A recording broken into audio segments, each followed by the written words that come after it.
आप देख रहे हैं नेट्रिक न्यूज, साहस सच कहने का। नमस्कार, आप देख रहे हैं नेट्रिक न्यूज और मैं हूं आपके साथ पद्मा श्री शुभम।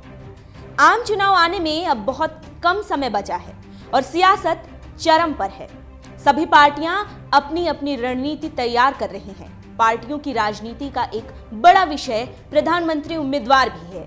वैसे तो बीजेपी के पीएम उम्मीदवार का चेहरा साफ है कि वो देश के मौजूदा पीएम नरेंद्र मोदी ही हैं, लेकिन बंगाल की बीजेपी में शायद कुछ अलग ही खिचड़ी पक रही है, क्योंकि वहां के बीजेपी अध्यक्ष के सुर बदले बदले हैं।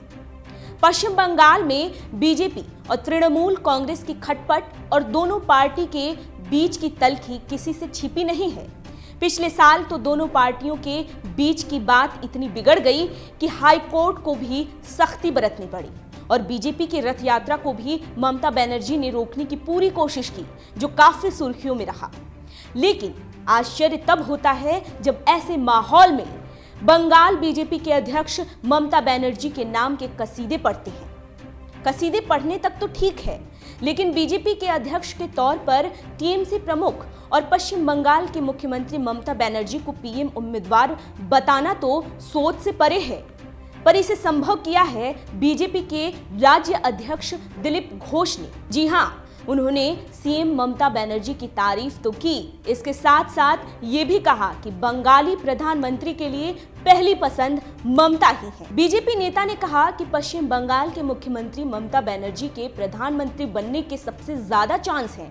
पहले तो पश्चिम बंगाल में भारतीय जनता पार्टी के अध्यक्ष दिलीप घोष ने कहा कि ममता बनर्जी को फिट रहने की जरूरत है।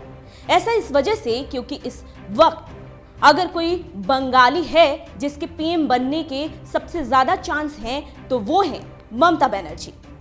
दिलीप घोष ने बधाई देते हुए ममता बनर्जी के लिए कहा कि मैं सीएम के स्वास्थ्य और उनकी कामयाबी की प्रार्थना करता हूं, क्योंकि हमारे राज्य की कामयाबी उनकी कामयाबी पर निर्भर है। हम लोग चाहते हैं कि वो स्वस्थ रहें ताकि वो ठीक से काम कर सकें।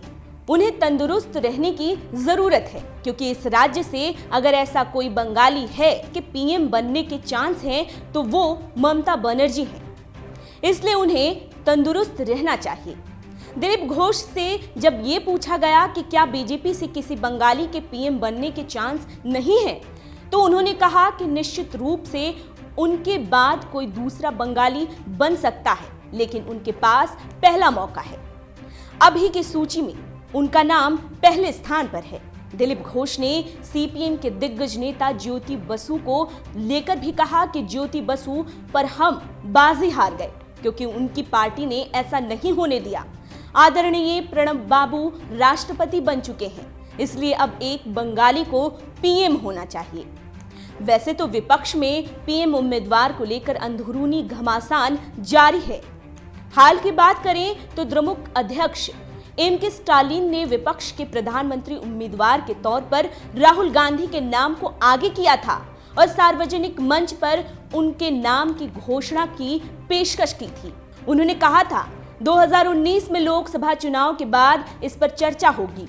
एक बार विपक्षी गठबंधन को जीत मिल जाए, फिर सारी पार्टियां बैठक करके इस मामले पर जो फैसला लेगी हमें वो स्वीकार होगा। उनका ये बयान देना था कि विपक्ष में उथल पुथल मच गई और पीएम उम्मीदवार के लिए सभी पार्टियों की सर्वसम्मति की बात कही गई। लेकिन बंगाल बीजेपी अध्यक्ष के द्वारा ममता बनर्जी के पीएम बनने के पूरे चांस वाला दिया गया बयान बीजेपी के असहज कर देने वाला है। अभी के लिए इतना ही। आप देखते रहिए नेट्रिक न्यूज। हमारे साथ जुड़े रहने के लिए हमारे YouTube चैनल को सब्सक्राइब करें, साथ ही बेल आइकन को दबाएं। नेट्रिक न्यूज की खबरें सबसे पहले देखने के लिए।